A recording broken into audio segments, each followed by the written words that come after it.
सीढ़ी पर दरवाजा।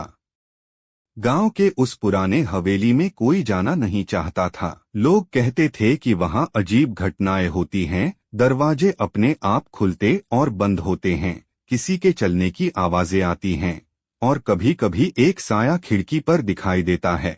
लेकिन इन बातों पर विश्वास करने के लिए विशाल तैयार नहीं था। विशाल, जो कि शहर में पढ़ाई कर रहा था, गर्मी की छुट्टियों में अपने गांव आया था। उसने ठान लिया कि हवेली की सच्चाई का पता लगा कर रहेगा। उसके दादा ने उसे समझाया, बेटा, उस हवेली में मत जाना। वहाँ के सीढ़ियों पर जो दरवाजा है वह बहुत रहस्यमय है। लेकिन विशाल को तो यही बात और ज्यादा उत्सुक कर रही थी। आखिर उस सीढ़ी पर दरवाजे में ऐसा क्या था? रहस्यमय रात। एक रात चुपके से विशाल टॉर्च लेकर हवेली की ओर बढ़ा। दरवाजा पहले से ही आधा खुला हुआ था, जैसे उसका इंतजार कर रहा हो। अंदर घुसते ही एक ठंडी हवा का झोंका आया। दीवारों पर मकड़ियों के जाले और टूटी फूटी लकड़ियां पड़ी थीं।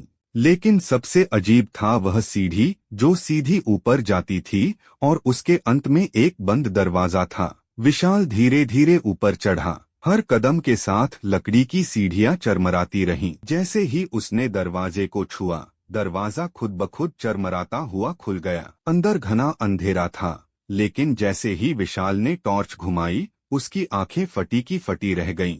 दीवारों पर किसी ने लाल रंग से अजीब निशान बना रखे थे, और कोने में एक पुरानी लकड़ी की अलमारी थी। सच्चाई का पर्दाफाश। विशाल ने डरते डरते अलमारी का दरवाजा खोला। अंदर एक बक्सा रखा था। जैसे ही उसने बक्सा खोला, उसमें पुराने दस्तावेज और कुछ सोने के सिक्के थे।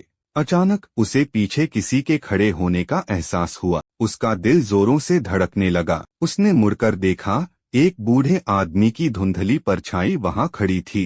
विशाल घबराकर पीछे हटा, लेकिन वह परछाई धीरे धीरे बोलने लगी, डरो मत बेटा, मैं इस घर का असली मालिक हूँ। वर्षों पहले मुझे मेरे ही रिश्तेदारों ने इस कमरे में बंद कर दिया था और मार दिया।